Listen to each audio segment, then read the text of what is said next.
Les démons sont réels, ce ne sont pas des superstitions, des histoires pour s'endormir, ni des histoires de fantômes racontées dans les villages. Ce sont des forces invisibles, des personnalités vivantes et respirantes des ténèbres qui se déplacent à travers les villes, les familles, les lignées, à la recherche d'un endroit où vivre. Jésus lui-même les a confrontés. Il leur a parlé, il leur a donné des ordres, et ils ont crié de terreur. Et si le Fils de Dieu leur a fait face, alors qui sommes-nous pour nier leur existence? De nombreux croyants vont à l'église tous les dimanches, lèvent des mains saintes, chantent de belles chansons, mais portent des chaînes cachées autour du cou. Ils sourient en plein jour, mais luttent contre le tourment la nuit. Ils frappent des mains en signe d'adoration, mais pleurent secrètement sous un esprit de lourdeur quand personne ne les regarde. Ils parlent de joie, mais la dépression ronge leur âme. Ils parlent de liberté, mais la dépendance les tire en arrière comme des chaînes à leurs pieds. Et la tragédie est la suivante. Beaucoup ne réalisent même pas que ce contre quoi ils se battent n'est pas seulement la chair et le sang. C'est l'oppression des démons. Ces forces de l'enfer sont subtiles. Elles s'infiltrent par la porte de derrière. Elles ne rugissent pas toujours comme des lions. Parfois, elles murmurent comme des serpents. Elles arrivent par la peur qui paralyse votre cœur. Par le péché dont vous refusez de vous repentir. Par les malédictions transmises par vos ancêtres. Par les pratiques sombres de votre passé. Par les blessures du manque de pardon et de l'amertume que vous portez encore en vous. Une porte ouverte suffit. Une fissure dans le mur suffit. Et elle s'infiltre, se niche dans vos pensées, lie vos émotions, tourmente votre esprit. Et le plus triste, c'est que de nombreux croyants ont accepté cet esclavage comme une vie normale. Ils disent, c'est juste qui je suis, c'est juste ma faiblesse, c'est juste ma croix à porter. Non, ce n'est pas votre croix, c'est une chaîne forgée en enfer. Dieu n'a jamais voulu que ses enfants vivent dans la servitude. Il n'a jamais envoyé son Fils à la croix pour que vous restiez prisonniers. Jésus n'a pas versé son sang juste pour vous pardonner, mais aussi pour vous délivrer. Le même Jésus qui est mort pour vos péchés a également brisé la puissance du diable. Lorsqu'il est ressuscité des morts, il n'est pas seulement ressuscité en tant que sauveur, mais aussi en tant que libérateur, en tant que vainqueur de toute force démoniaque. Il a dit, « Je suis venu afin que vous ayez la vie, et la vie en abondance. » Une vie abondante n'est pas une vie enchaînée à la peur, enchaînée à la honte, enchaînée au cycle du péché. Une vie abondante, c'est la liberté, la joie débordante, la paix inébranlable, la puissance indéniable. Mais voici l'erreur que font de nombreux chrétiens. Ils pensent que la délivrance n'est réservée qu'aux grands hommes de Dieu, qu'aux prophètes sur scène, qu'aux pasteurs avec le micro.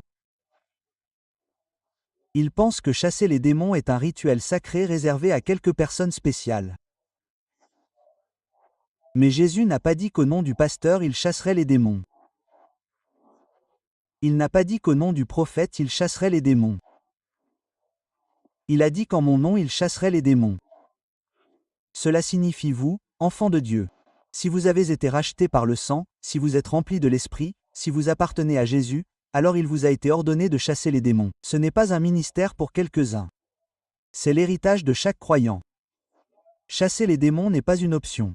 C'est un commandement. Jésus ne l'a pas donné comme une suggestion. Il l'a donné comme une mission. Il a dit, « Allez dans le monde entier et prêchez la bonne nouvelle. En mon nom, ils chasseront les démons. » Prêcher la bonne nouvelle et chasser les démons vont de pair.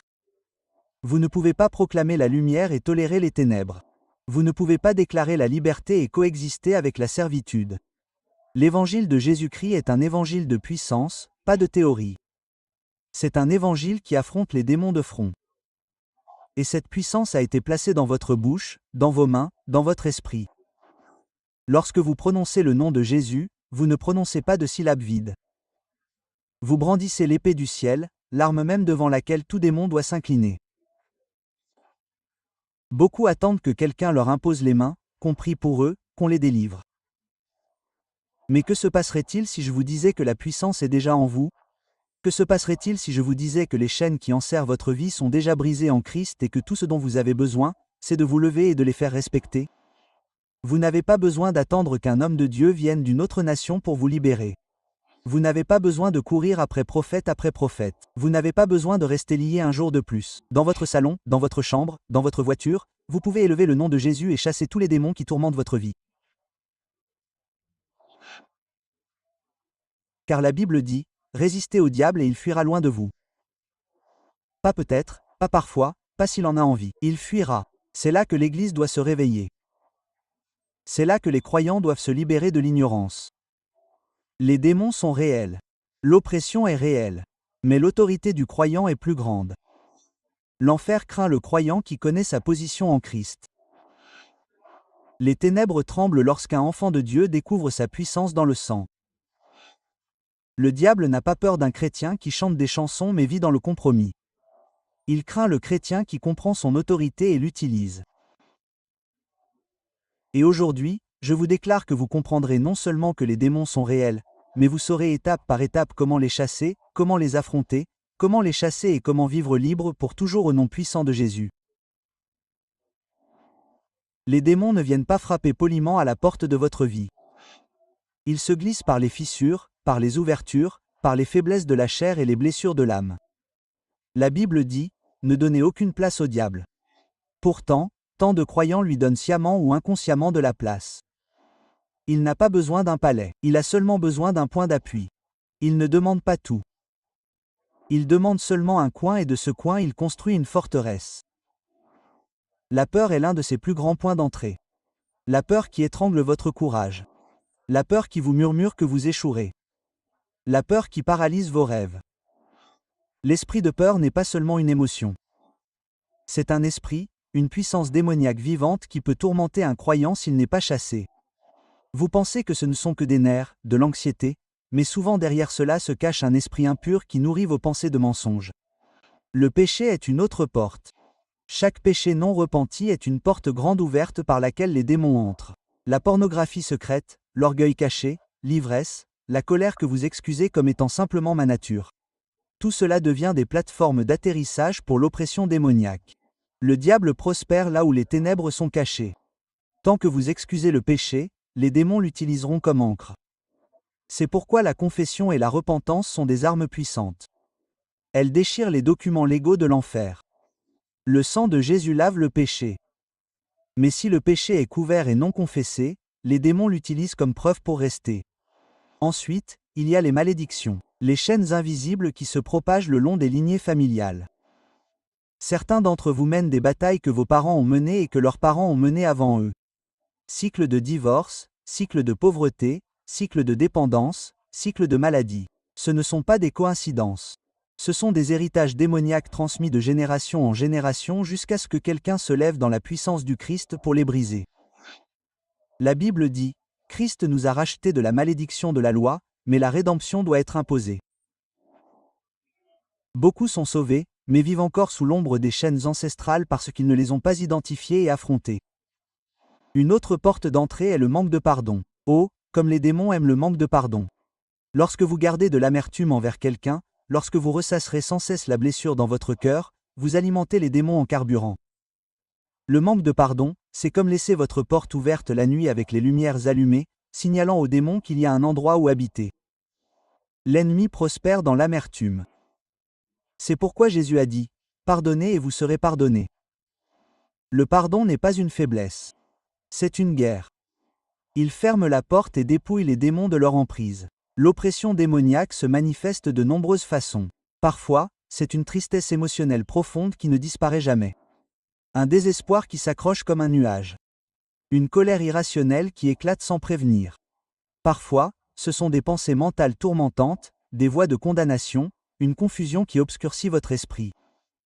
Parfois, c'est une lourdeur physique soudaine, une maladie sans explication médicale, des afflictions récurrentes qui épuisent vos forces.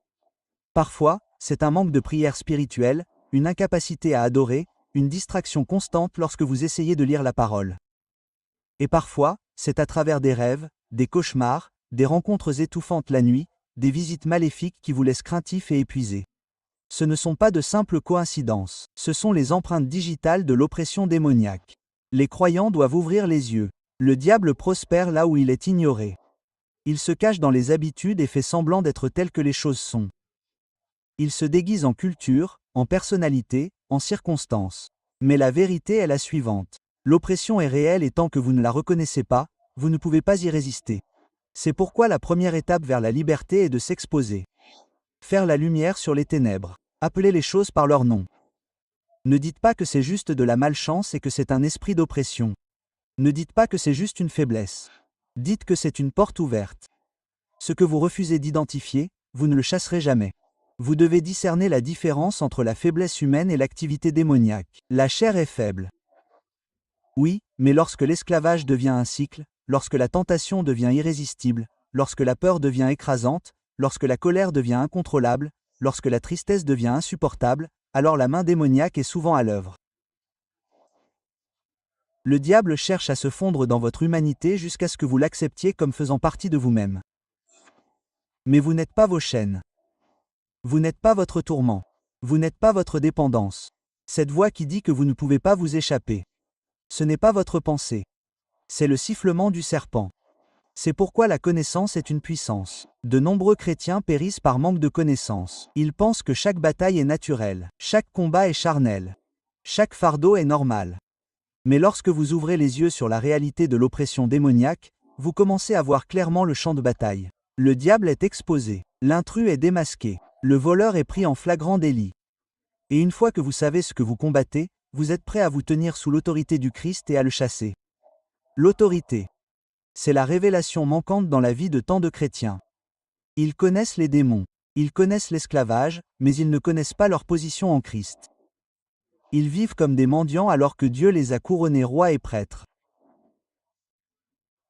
Ils prient comme si le diable était plus fort, comme s'ils devaient implorer et implorer la miséricorde, alors qu'en vérité, le diable a déjà été vaincu il y a 2000 ans sur la croix du Calvaire. La Bible déclare que Jésus a désarmé les principautés et les puissances et les a présentées en spectacle public, triomphant d'elles par la croix. Cela signifie que chaque démon, chaque esprit impur, chaque puissance des ténèbres a déjà été dépouillée de son autorité. Leurs armes ont été brisées, leur royaume a été ébranlé, leur défaite est définitive. Pourtant, la tragédie est que de nombreux croyants vivent encore comme si le diable était aux commandes. Vous devez comprendre cela, l'autorité n'est pas une question de sentiment, c'est une question de position. Un policier n'arrête pas la circulation parce qu'il se sent puissant, mais parce qu'il porte l'insigne de la loi. Les voitures obéissent non pas à cause de sa taille, mais à cause de l'autorité qui se trouve derrière lui. De la même manière, lorsque vous vous tenez au nom de Jésus, vous vous tenez soutenu par le trône du ciel. Les démons ne s'inclinent pas parce que vous criez plus fort, mais parce que l'autorité du Christ est dans votre bouche. Lorsque vous dites au nom de Jésus, vous n'utilisez pas une phrase magique. Vous invoquez la plus haute autorité au ciel et sur la terre. Jésus a dit, « Tout pouvoir m'a été donné dans le ciel et sur la terre. » Allez donc. Il a transmis l'autorité à son Église, et cela vous inclut. Pensez à cela. Le nom de Jésus est craint en enfer plus que toute autre chose. Lorsque Jésus marchait sur la terre, les démons le reconnaissaient instantanément. Ils s'écrièrent, « Qu'y a-t-il entre nous et toi, Fils de Dieu? Es-tu venu nous tourmenter avant le temps ?» Ils tremblaient en sa présence. Et maintenant, ce même Jésus vit en vous par son esprit. L'autorité qu'il portait, il vous l'a donnée. Vous n'avez pas besoin d'attendre une onction spéciale pour chasser les démons. Vous avez déjà l'autorité par son nom. Le sang de Jésus est votre droit légal. Le nom de Jésus est votre arme et l'Esprit de Dieu est votre source d'énergie. Comprenez aussi la puissance du sang. Le sang de Jésus n'est pas seulement un symbole. C'est un verdict divin contre l'enfer. Il proclame aux démons, « Celui-ci est racheté, celui-ci est purifié, celui-ci appartient à Dieu. » Le sang annule toute accusation, brise toute malédiction, annule tout contrat de l'ennemi. C'est pourquoi l'Apocalypse déclare qu'ils l'ont vaincu par le sang de l'agneau et par la parole de leur témoignage. Le sang de Jésus est le sceau auquel les démons ne peuvent résister. Lorsque vous les affrontez, vous ne vous tenez pas dans votre propre camp. Justice, mais sous le couvert du sang qui crie plus fort que tous les péchés et les échecs de votre passé. Mais voici la clé. L'autorité doit être exercée. Un roi qui refuse de parler ne peut pas régner. Et un croyant qui refuse de commander restera opprimé. L'autorité n'est pas silencieuse. L'autorité n'est pas passive. L'autorité n'attend pas et n'espère pas que le diable s'en aille.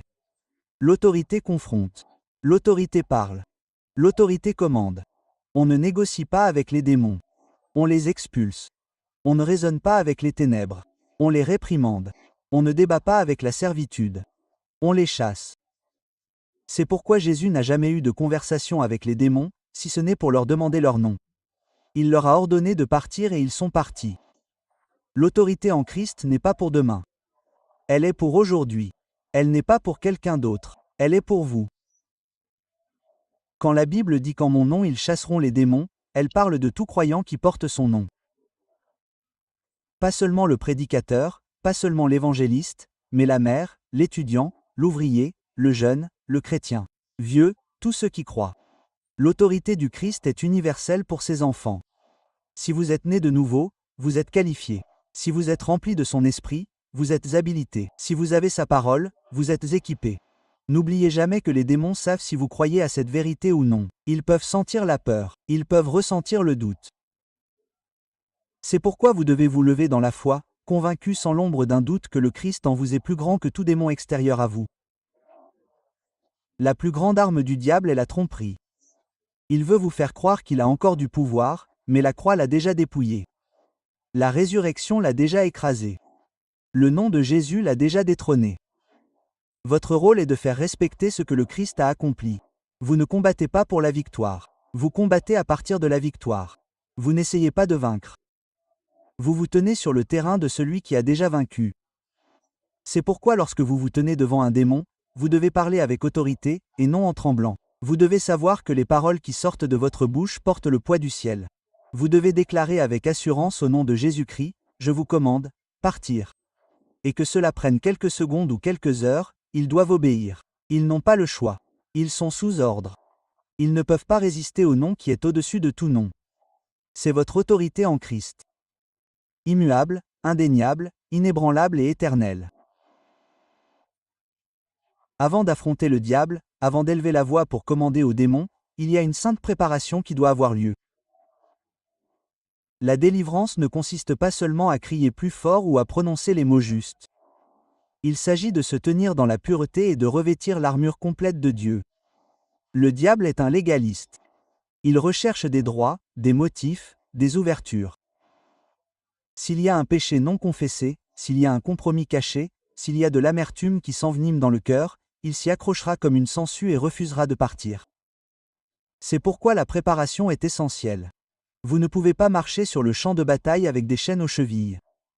Vous ne pouvez pas affronter les ténèbres tout en les entretenant en secret. La délivrance commence par la purification, par la repentance, par l'abandon à la croix.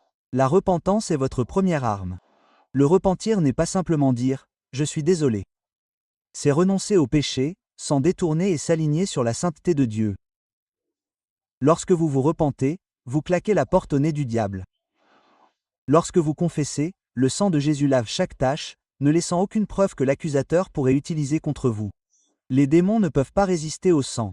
Ils ne peuvent pas discuter avec un croyant pardonné. C'est pourquoi la première étape de la préparation est de s'agenouiller devant Dieu et de dire « Seigneur, je confesse chaque péché. Je renonce à toute obscurité. Je romps mon accord avec le diable. Lave-moi dans ton sang. » À ce moment-là, les chaînes de l'enfer commencent à se briser. Puis vient le pardon. De nombreux croyants sont piégés non pas à cause de leurs propres péchés, mais à cause de l'amertume qu'ils portent envers les autres. Le manque de pardon est une corde autour de votre cou. Il vous lie à la personne qui vous a blessé et donne aux démons un point d'ancrage légal dans votre vie. Vous pouvez dire, mais il ne mérite pas mon pardon. Il ne s'agit pas de savoir s'il le mérite. Il s'agit de votre besoin de liberté. Le pardon n'est pas une approbation de ce qu'ils ont fait.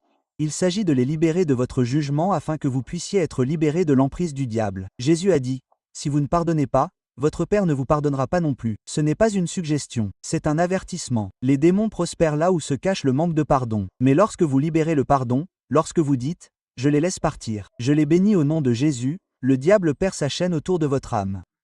La préparation signifie également purifier votre environnement. N'espérez pas la liberté en remplissant votre maison d'objets des ténèbres. Démolissez les idoles. Retirez les livres occultes. Débarrassez-vous des charmes. Brûlez la pornographie.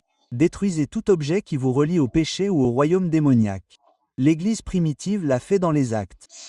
Ceux qui pratiquaient la sorcellerie apportaient leurs rouleaux et les brûlaient au feu. La délivrance doit être radicale. Vous ne pouvez pas caresser un serpent et vous attendre à ce qu'il ne morde pas. Vous ne pouvez pas décorer votre maison avec des choses maudites par Dieu et vous attendre à ce que des anges y habitent. Purifiez votre environnement jusqu'à ce qu'il témoigne de la présence de Dieu. Et puis préparez votre esprit.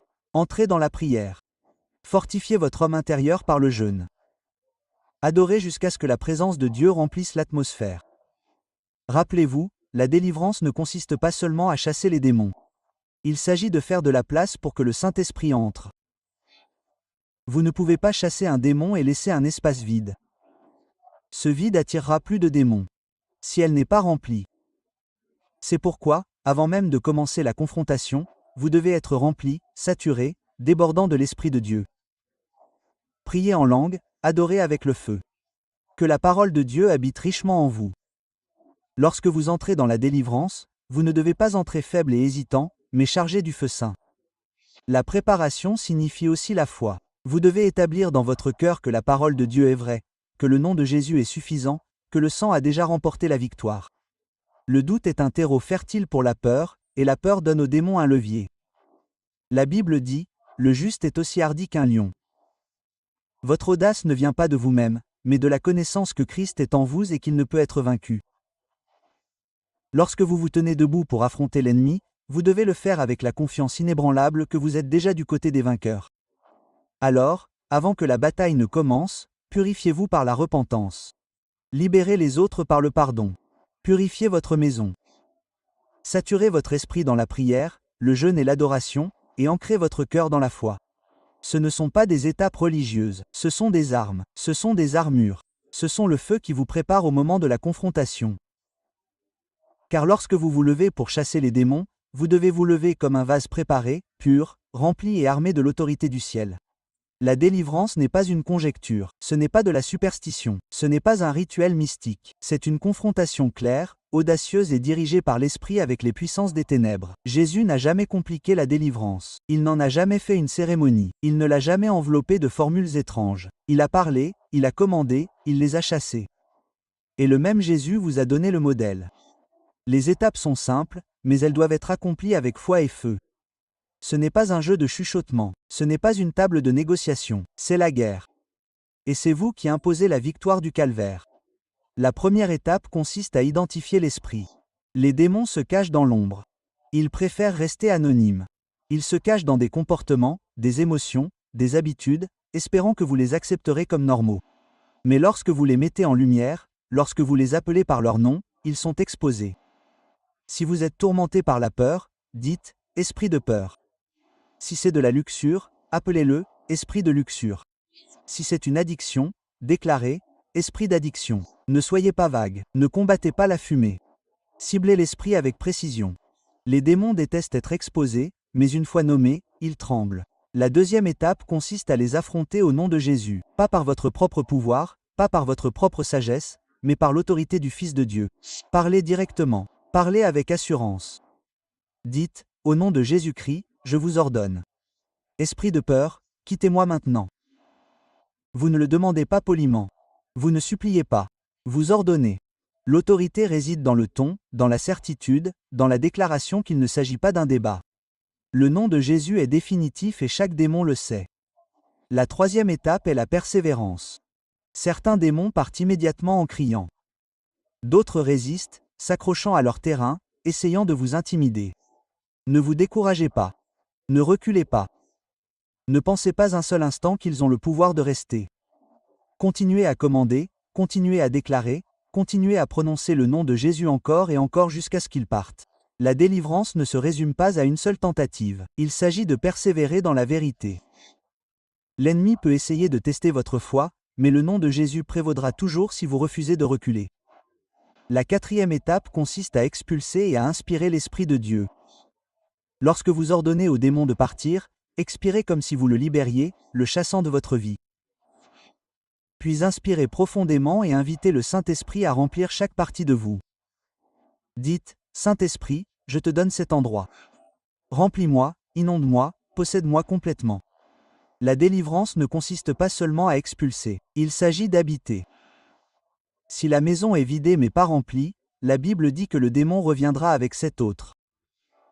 Mais lorsque le Saint-Esprit s'installera, aucun démon ne pourra y rentrer. La cinquième étape consiste à sceller votre liberté par la parole et le sang. Déclarez à haute voix, « Je suis lavé dans le sang de Jésus. Je suis scellé par son esprit. Aucun démon n'a de droit sur moi. » Citez les Écritures. Faites des promesses. Rappelez à l'atmosphère votre nouvelle identité. Le diable est un menteur, et après la délivrance, il essaiera de murmurer, ce n'est pas réel, tu es toujours lié. Faites-lui taire par la parole. Dites, celui que le Fils libère est réellement libre. Dites, celui qui est en moi est plus grand que celui qui est dans le monde. Dites, il n'y a donc maintenant aucune condamnation pour ceux qui sont en Jésus-Christ. La parole est votre bouclier pour protéger votre nouvelle liberté. Et rappelez-vous, la délivrance n'est pas un spectacle pour les émotions. Il ne s'agit pas de savoir à quel point le démon crie fort ou à quel point la manifestation est spectaculaire. Il s'agit d'autorité et de victoire.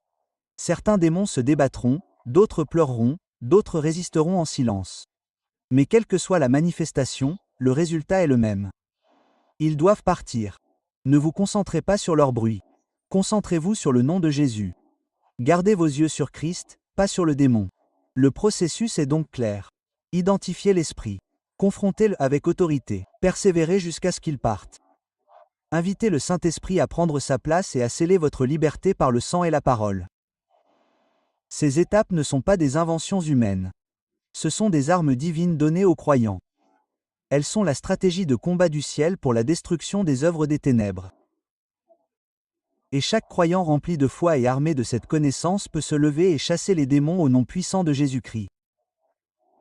La délivrance n'est pas la ligne d'arrivée. C'est le point de départ d'une nouvelle vie de liberté. Le diable est un ennemi vaincu, mais il n'est pas encore détruit. Il rôde comme un lion rugissant, cherchant qui il pourra dévorer. Il attend les portes ouvertes, les moments de faiblesse, les fissures dans l'armure. C'est pourquoi après avoir chassé les démons, vous devez construire une forteresse de foi autour de votre vie. Il ne suffit pas d'être libéré. Vous devez rester libre. Il ne suffit pas de chasser les démons. Vous devez les tenir à l'écart pour toujours. Jésus lui-même a averti. Quand un esprit impur s'en va, il erre dans des lieux arides en quête de repos. S'il trouve la maison vide, balayée et rangée, mais inoccupée, il y retourne avec 7 autres plus méchants que lui. Et l'état final de cette personne est pire que le premier. C'est pourquoi remplir sa vie de l'Esprit de Dieu n'est pas facultatif. C'est urgent. La première clé pour vivre libre est la prière. Un chrétien qui ne prie pas est un chrétien impuissant. Les démons prospèrent là où la prière est absente, car la prière est le souffle de votre esprit. La ligne de vie qui vous maintient connecté au ciel. Lorsque vous priez, vous construisez un mur de feu autour de votre vie. Lorsque vous priez, les anges sont mobilisés et la présence de Dieu sature votre atmosphère. La prière ne fait pas que déplacer des montagnes, elle tient l'ennemi à distance. Un chrétien qui prie quotidiennement, avec ferveur et passion devient intouchable. L'enfer connaît le son de la voix d'un croyant qui prie et il tremble. La deuxième clé est le jeûne. Jésus a dit, cette sorte de démon ne sort que par la prière et le jeûne. Le jeûne affaiblit l'emprise de la chair et renforce l'autorité de votre esprit. C'est une déclaration que l'homme ne vit pas seulement de pain, mais de toute parole qui sort de la bouche de Dieu. Le jeûne aiguise le discernement, alimente votre foi et brise la résistance tenace. Lorsque vous vivez un style de vie de jeûne, non pas comme un rituel, mais comme un rythme de dévotion, vous fortifiez votre âme contre les appétits que le diable essaie d'exploiter. La chair est l'arme préférée du diable. Le jeûne la crucifie et garde votre esprit affûté pour le combat. La troisième clé est l'adoration. L'adoration ne consiste pas seulement à chanter des chansons, c'est introniser Dieu dans votre vie. Là où Dieu est intronisé, les démons ne peuvent pas habiter. Lorsque vous adorez en esprit et en vérité, la présence de Dieu remplit votre environnement et les ténèbres n'ont nulle part où se cacher.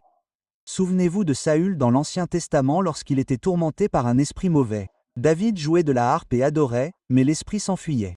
L'adoration est une arme. Lorsque vous levez les mains, lorsque vous exaltez le nom de Jésus, lorsque vous déclarez sa gloire, les démons s'enfuient sans un mot d'ordre.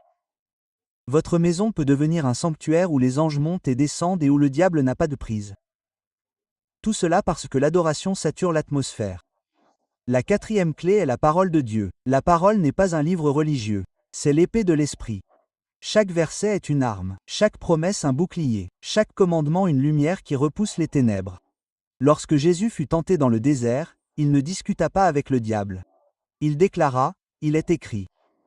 Telle est la stratégie que vous devez adopter. Remplissez votre cœur d'écriture jusqu'à ce qu'il déborde.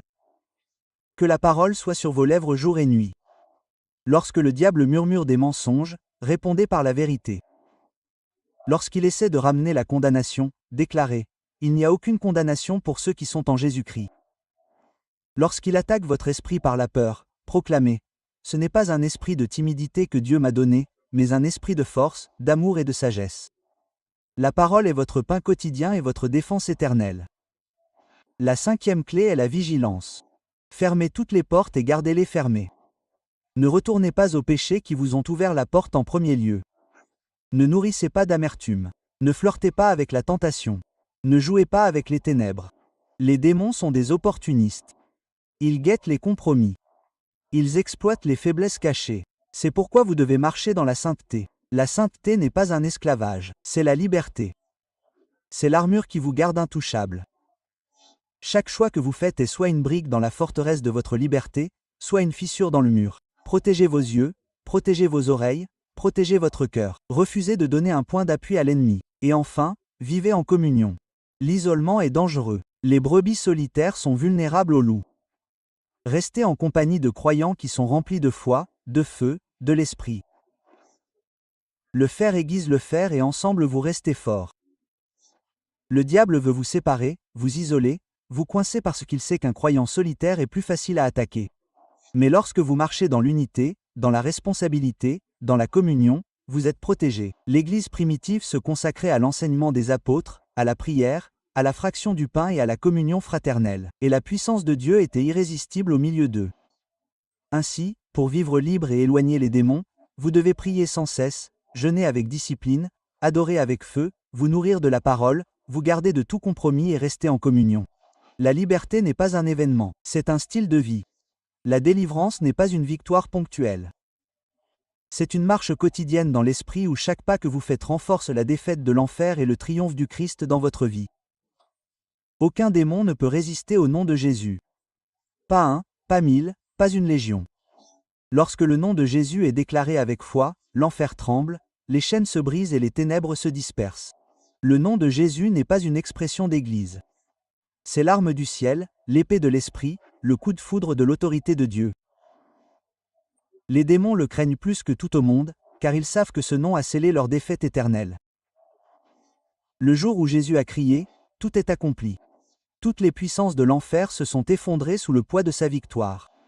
Vous devez comprendre, enfants de Dieu, que lorsque vous prononcez son nom, vous ne prononcez pas l'histoire.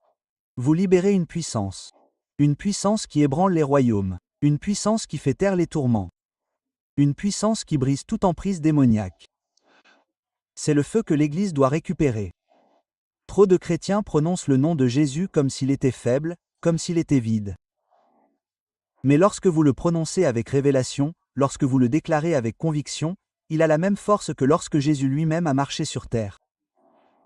Il vous a donné son autorité. Il vous a donné son sang. Il vous a donné sa parole. Il vous a donné son esprit. La croix est derrière vous. Le tombeau vide est devant vous. Et le trône de Dieu vous soutient. Quel démon peut résister à cela? Quelle chaîne peut rester intacte? Quelle malédiction peut continuer sans être contestée? Pendant trop longtemps, le diable a murmuré des mensonges. Que vous êtes trop faible, trop indigne, trop pécheur, trop ordinaire pour chasser les démons. Il vous a dit que seuls les êtres spéciaux peuvent marcher dans cette puissance. Mais aujourd'hui, ces mensonges sont écrasés par la vérité de la parole de Dieu. Vous n'êtes pas faible. Vous êtes fort dans le Seigneur et dans la puissance de sa force. Vous n'êtes pas indigne. Vous êtes lavé dans le sang de l'agneau. Vous n'êtes pas ordinaire. Vous êtes choisi, mis à part, rempli de l'Esprit de Dieu. Vous n'êtes pas une victime. Vous êtes un vainqueur. L'enfer le sait, le ciel le sait, et aujourd'hui, vous devez le savoir aussi. Le diable redoute le jour où les croyants prendront conscience de leur autorité. Il craint le moment où vous réaliserez que vous n'avez pas besoin de vivre opprimé une seconde de plus. Il tremble lorsque vous vous levez et dites « Assez, c'est assez au nom de Jésus. Chaque démon qui tourmente ma vie doit disparaître. » L'enfer est terrifié par un croyant qui sait qui il est en Christ. Lorsque cette révélation saisit votre cœur, vous ne regarderez plus jamais le diable de la même manière. Vous ne le fuirez pas. Il vous fuira. Vous ne vous cacherez pas dans la peur. Il se cachera du feu dans votre voie. Alors, lève-toi, enfant de Dieu, prends position. Ouvre la bouche et déclare ta liberté. N'attends pas un autre prédicateur, un autre prophète, un autre homme de Dieu. L'Esprit du Dieu vivant habite en toi. L'autorité du Christ repose sur toi. Le même Jésus qui a chassé les démons par une parole t'a donné sa parole, sa puissance, son esprit. Tu ne te battes pas pour la victoire. Tu te battes à partir de la victoire. Le diable est déjà vaincu. Tu fais respecter ce que le Christ a accompli. Lorsque tu regardes autour de toi et que tu vois les ténèbres dans ce monde, lorsque tu entends les cris de ceux qui sont liés par la dépendance, lorsque tu vois des familles brisées sous l'emprise de la violence, malédiction, lorsque vous sentez l'oppression peser sur votre propre vie, ne restez pas silencieux, ne reculez pas, n'attendez pas, parlez, déclarez, ordonnez, chassez-la au nom de Jésus. Car c'est l'appel de chaque croyant de porter le feu de l'Évangile, de confronter les œuvres des ténèbres, de libérer les captifs. Et maintenant, le feu de cette vérité brûle dans votre esprit. La question n'est plus de savoir si les démons sont réels. Vous savez qu'ils le sont. La question n'est plus de savoir si vous avez de l'autorité. Vous savez que vous en avez. La question n'est pas de savoir si le nom de Jésus agit. Vous l'avez entendu tonner à travers les âges, dispersant toutes les puissances de l'enfer. La question qui demeure est la suivante. Vous lèverez-vous? Utiliserez-vous l'autorité qui vous est donnée? Entrerez-vous sur le champ de bataille de la foi et déclarerez-vous la liberté sur votre vie et sur ceux qui vous entourent?